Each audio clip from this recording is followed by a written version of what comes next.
వ్యాప్తంగా ఉన్నటువంటి ప్రజలందరూ కూడా స్థానిక నాయకత్వంతో జనసేన పార్టీ మా నాయకులు మా సిద్ధాంతాలు మా విలువలతో ముందుకున్నారు.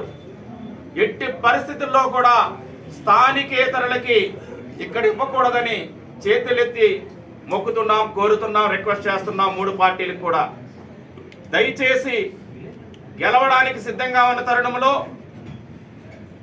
పక్క పార్టీల్లో పనికిరానటువంటి పక్క నియోజకవర్గాల్లో పనికిరానటువంటి వ్యక్తుల్ని మా నెత్తి మీద పెడితే మేము వాళ్ళని మోయలేము, గెలిపించలేము.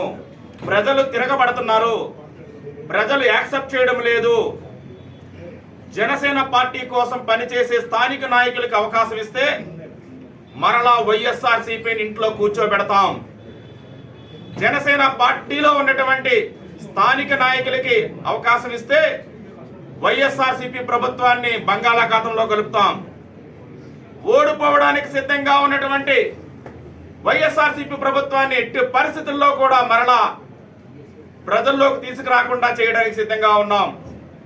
దయచేసి చాలా ఐకమత్యంగా ఉన్నాం. గత కొన్ని సంవత్సరాల నుండి ఎటువంటి మాలో విభేదాలు లేవు, ఇప్పుడు కూడా లేవు. ప్రజాస్వామ్యంలో ప్రతి ఒక్కరికి కూడా వారి యొక్క మనోభావాలను తెలిపే హక్కు ఉంది. అందులో భాగంగానే ఈరోజు మేము తెలియజేస్తున్నాం. మా నినాదం ఒకటే, జనసేన పార్టీని గెలిపించడం.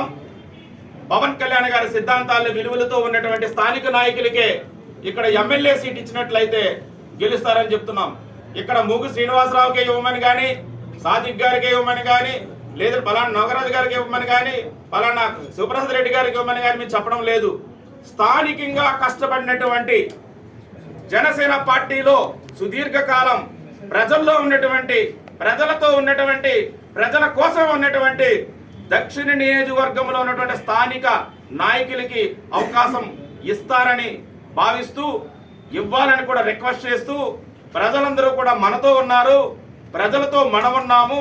ఈ తరుణంలో మనం గెలవడానికి, గెలిపించుకోవడానికి, గెలిచే దిశగా ఉన్నటువంటి స్థానిక నాయకులకు అవకాశం ఇవ్వమని చేతులెత్తి రిక్వెస్ట్ చేస్తున్నాం.